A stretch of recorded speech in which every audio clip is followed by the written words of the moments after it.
Hey, it's Bond. Let's talk about BioWare, Star Wars The Old Republic, Mass Effect, and Dragon Age. First, if you like those things, if you like games, gaming news, speculation, reviews, please hit the subscribe button. We're almost at 2,000 subs. If you like this video, please hit the like button. It helps other people get to see it. And last, if you have a comment, thought, tip, feedback, or you just want to say hello, do that down in the comments below. Let's jump right into the story. We have an article that is titled Star Wars The Old Republic going third party as BioWare focuses on Mass Effect, Dragon, and Dragon Age. This is an article on IGN by Rebecca Valentine, a notable and very self-proclaimed Mass Effect fan, and I bet a fan of BioWare in general. The story here is that EA is inking a deal with a third-party studio called Broadsword to be the new developer of Star Wars The Old Republic, to remove that from BioWare's slate and to allow that game to continue on with them. So it seems like they've already signed their letter of intent. This is going through and will likely be finalized this month, as you can read in the article. This is an interesting one because they currently develop Ultima Online and Dark Age of Camelot, and it was run by a former BioWare VP. His name is Rob Denton. So, and they've used to, or they were on the development of this game previously. So they do a bunch of talk here about how important this game has been to EA and BioWare, and now they're getting rid of it. The notable thing is down here, to me, that currently roughly 70 to 80 people are working on the development of The Old Republic, and they're expecting about half of them to move to this new studio, and those remaining will have an opportunity, this is quote, will have an opportunity to look for roles elsewhere within the company, but may otherwise face layoffs. This is an interesting one because, it talks on, as it goes on here, EA will remain as the game's publisher, so they'll still publish the Star Wars game, but this is supposedly going to allow BioWare to focus on Dragon Age and Mass Effect. This is interesting because I'd be more comfortable with this if this was like a quote from EA or from someone from BioWare, because this whole 70 to 80 person thing is interesting. If half of them are leaving, so 35 to 40, and going to that Broadsword development studio to continue work on the game, then that leaves 35 to 40 people who in theory will have jobs at BioWare if they want them, and we'll have to see. That comes down to personal motivations and things like that. I believe this team was based in Austin, Texas in the United States. So say they all join the BioWare team that is working on Mass Effect. Well, that's in Edmonton in Canada. And I believe BioWare is doing a lot of, remote work and things like that. I believe even the creative director of Dreadwolf has mostly worked remotely. I know I've seen them post things, or when they used to be on Twitter, about how they had just met their team for the first time in person, and it was like fairly recently in the last year or so.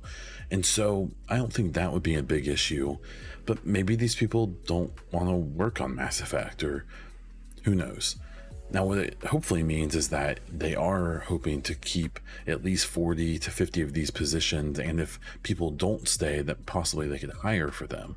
Because then what you're looking at is hoping, and the dream would be that BioWare can be staffed up enough to have 2 full-time development teams, so we aren't doing this thing that we assume is happening now, where Dragon Age Dreadwolf has the bulk of the developers and the bulk of the attention from BioWare, and we just have a relatively small pre-production team on Mass Effect. If we found out that they were finishing up Dreadwolf with a full team, but also beginning production of Mass Effect with a full team within the next year, it would sure make some of those concerns that the next Mass Effect is 3, 4, 5 years away a lot less concerning. But that's all speculation. We don't know, and this article doesn't really get into that. I do feel like the title of this article was a hair misleading, because there isn't really any official confirmation that they are doing this to focus on Mass Effect and Dragon Age, but it is simple to imply or to assume that. It's just whether or not that's how it actually goes. We know we've recently seen reports that Dreadwolf was expected to maybe come out this year, and now it's being expected next year in 2024 around summertime.